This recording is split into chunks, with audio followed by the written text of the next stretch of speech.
nightmares in my head, I fear. In the early summer of 1992, 36-year-old Shannon Guyatt was working as a computer programmer, which tells me she was a bit of a go-getter. Computer programming in the late 1990s and the fledgling years of the internet was a very male-dominated field.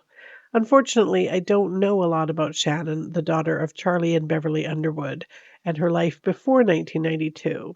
And if anyone knew her, I would be very interested in talking to you about Shannon and what kind of vibrant young woman she was. This story was very high profile back in 1992, at least on the West Coast. But all that is left is some of the court documents and some old news clippings. Court documents are great for who testified to what and evidence and whatnot, but the courts don't really get into who the victim was in life. And I guess that's kind of a good thing. It keeps matters very factual, and a victim is a victim, so getting into the details of their character could create bias or something. But I like to know about the person. The victim impact statements, I mean, that might give me some clues into her personality, but they are long since buried in court archives. But I can tell you that she was quite striking with trademark silver locks of hair that had a windswept devil may care kind of attitude springing from her head in curls and cowlicks. But she took pride in her appearance, dressing very fashionably and letting her hair walk on the wild side, giving the impression of a woman who lived by society's rules but had a side to her that was a little bit hippie and free spirited. I know that before 1986, she had been married and had a son named Jason.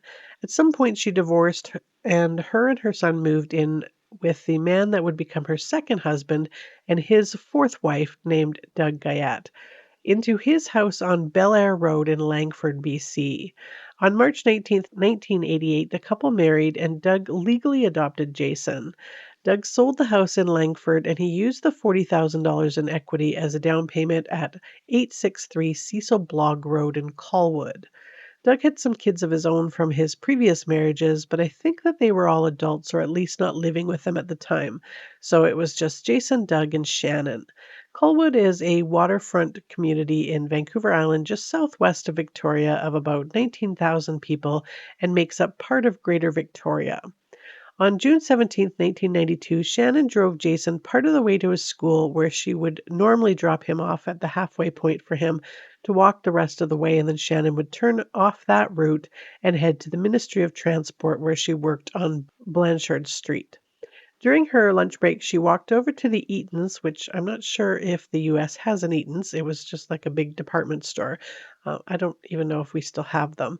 Anyways, her friend Joan Wilson worked there, so she came by to visit her for a little bit. And while she was there, she looked for a new pair of shoes. She was in her work clothes, which consisted of a denim dress with a white cardigan and her trademark hair pulled back into a ponytail, which Joan remembers very fondly looked like a silver mane. Shannon mentioned to Joan that she was heading home right after work to change and then take her son to his baseball practice, and then was going to go out with a girlfriend, Diane Jenkins. Before returning to work, she popped into the Susie Shear store in the mall because she had brought with her a purple colored skirt and she wanted to find a matching blouse for it. And she bought a floral blouse as well as a pair of silver earrings. At 2 p.m., she called her friend Diane Jenkins, and the two of them confirmed their plans to go over the floor plans for some renovations that Diane was planning for her basement. She told her that she'd planned to head straight home, change, grab something to eat, and then throw some clothes in the dryer and would be at her place by about 7 p.m.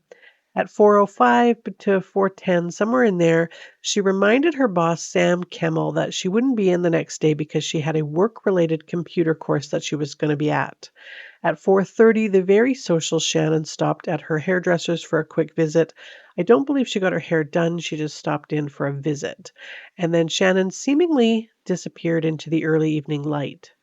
Jason, her son, had arrived home around 4:35. He had called home earlier in the day, and Doug had answered. Jason was hoping to get out of this baseball barbecue that was being planned for that evening, but Doug told him that Shannon had wanted him to go to it.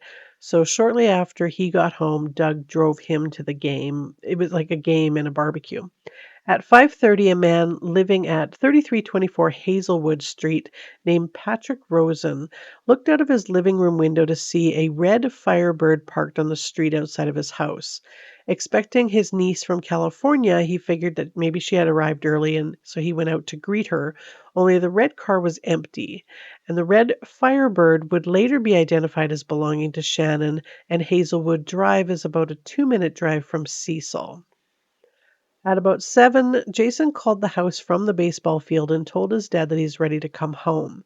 So Doug went to pick him up and they stopped at a video store to rent some games and then returned home where the two of them played a few games and both went to bed around 11 p.m. Shannon, remember, had planned on meeting Diane Jenkins after work, so neither were surprised that she had not come home yet. The next morning at 8:35, when Shannon failed to show up for the computer course, the instructor called her office to see if she had forgotten, but Valerie Irwin said that she hadn't come in yet.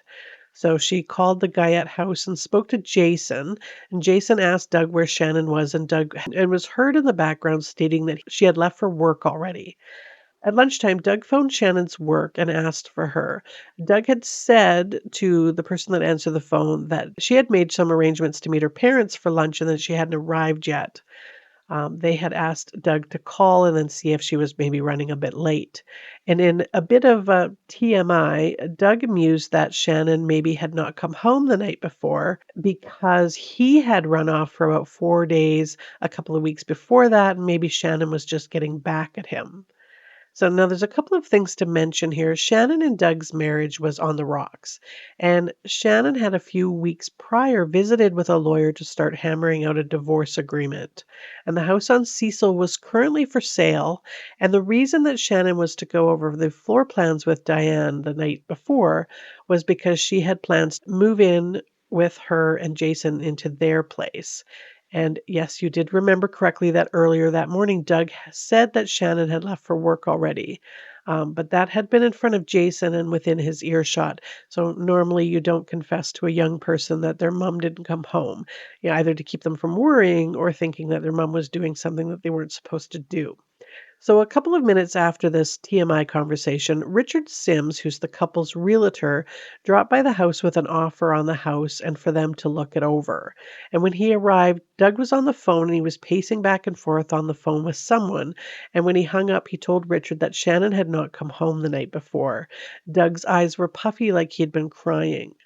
And Shannon was reported missing to the police when no one was able to verify seeing her after work on the 17th.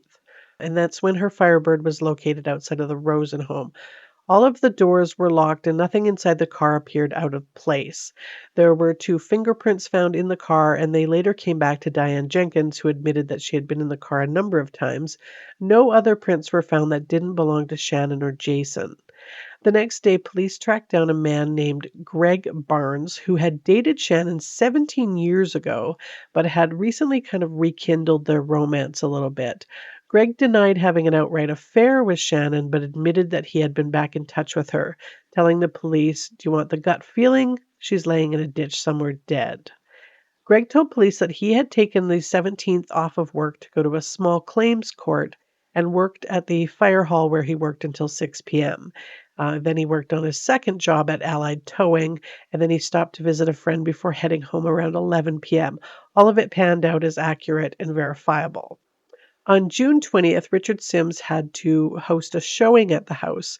And when meeting at the house, Doug told him that with Shannon missing, he was afraid that he wasn't going to be able to make his next mortgage payment.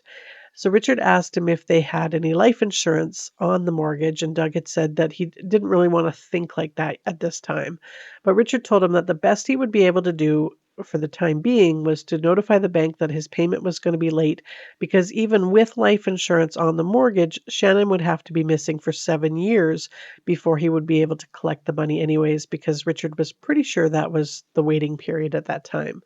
On his way out, Richard told Doug that he needed to clean up some of the garbage and pop cans that were in the ditch between their property and the neighbor's property. On June 21st, the constable phoned Doug and asked him about Shannon's family doctor and dentist for their missing persons report. And when Doug asked him, like, why do you need that for the missing persons report? The constable told him that if the police were to find a body, They usually identify it by dental records, so not exactly putting Doug at ease. On the morning of the 28th of June, Doug stopped by Shannon's parents' place to pick up Jason to take him out for lunch at McDonald's. And Jason had been staying at his grandparents' since his mom had vanished for a reason that I'm not exactly sure about. Doug was a firefighter working for the Department of National Defense, so he probably wasn't able to watch him properly without his mom around to make sure that he did his homework and didn't have parties or something. I'm not really sure about that, but after McDonald's, they went back to the Guyatt house. Patricia Harvey, who's their neighbor, was outside talking to another neighbor when they pulled into the driveway. Doug and Jason got out of the car and Jason went inside. Doug sort of chit-chatted with Patricia for a little bit and then went inside and came out with a black garbage bag, griping about goddamn kids and their garbage, and then headed to the ditch where Richard had said that he should clean up the pop cans and papers. Patricia kind of watched him for a little bit. Doug knelt down to pick up something, and then he started to scream and hyperventilate. Patricia asked him what was wrong, but he couldn't answer and he was just wailing. So Patricia, sensing that he had found something she probably didn't want to see, she called 911. And Jason had been on the phone with a friend when he heard his dad making weird, loud noises outside. And when he looked out, his dad was screaming and grabbing at the grass beside the house. He tried to go out to see what was happening, but Patricia shushed him back inside. When the police arrived, Doug walked them to the ditch and pointed to a white plastic garbage bag.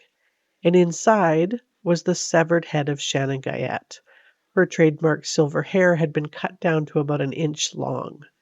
Now, Patricia didn't really care for Doug and had wondered if Doug had something to do with Shannon's disappearance. So she was quite happy to march down to the police station and tell them that on the morning of June 22nd, she had been up early. She was woken up by her husband, who got home from his fishing trip at 1 a.m. And when she went to turn out the light to go back to bed, she saw Doug driving a car, but without its lights on, and not driving it so much as kind of letting it coast down his driveway and out onto Cecil until it reached the end of the road.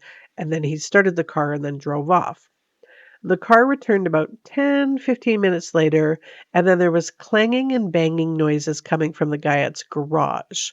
She testified later that there was a scraping sound like something being dragged on concrete.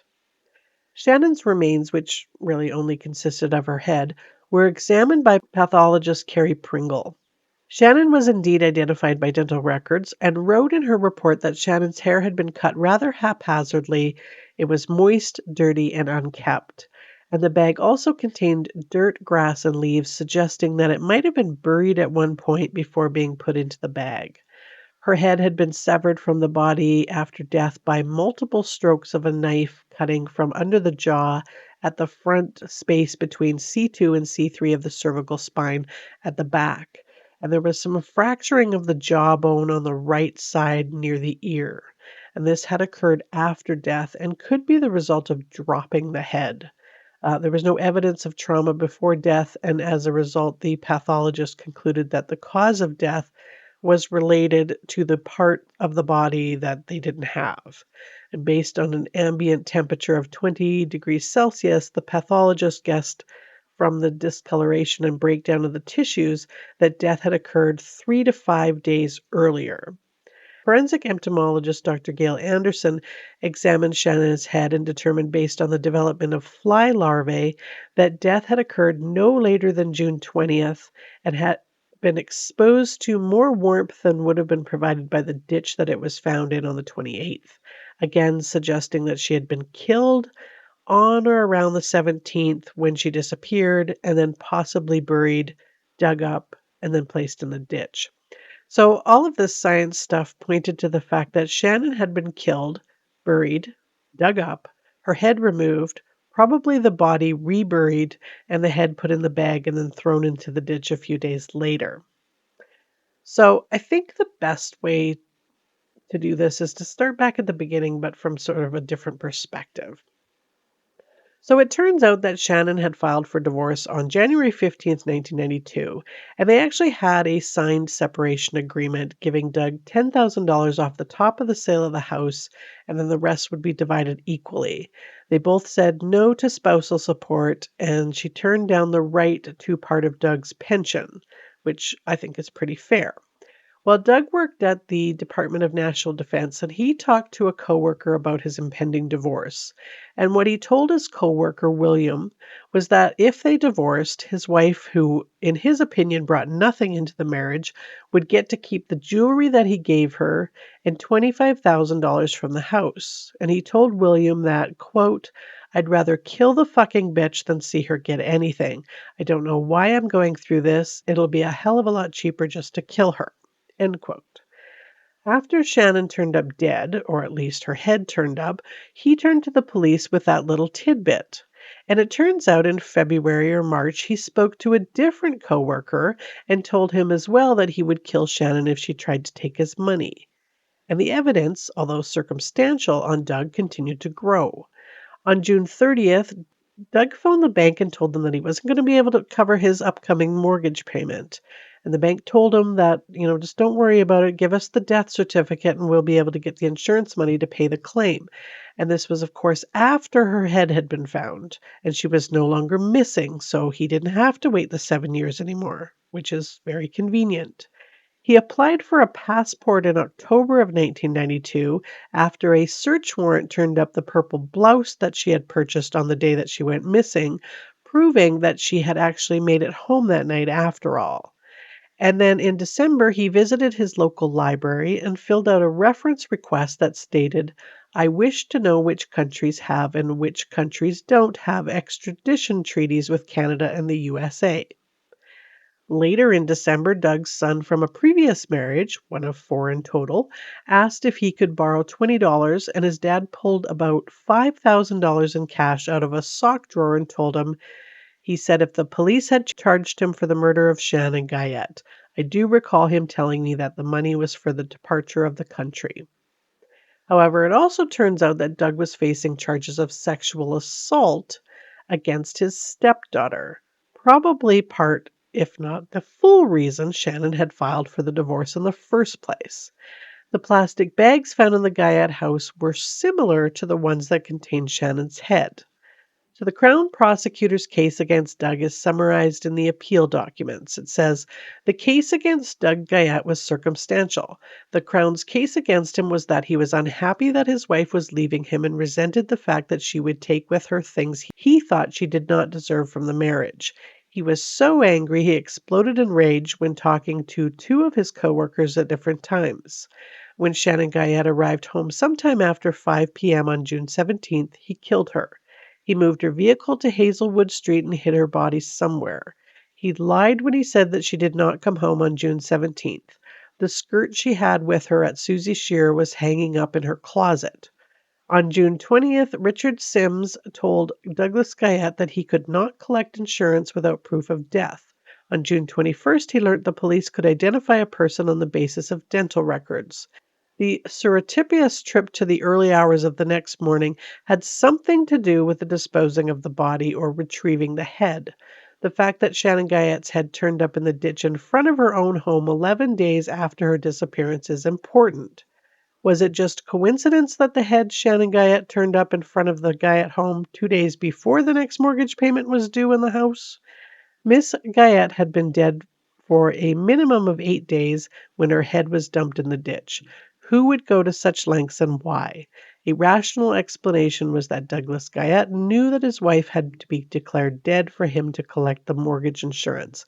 He knew as well that bodies may be identified through dental records.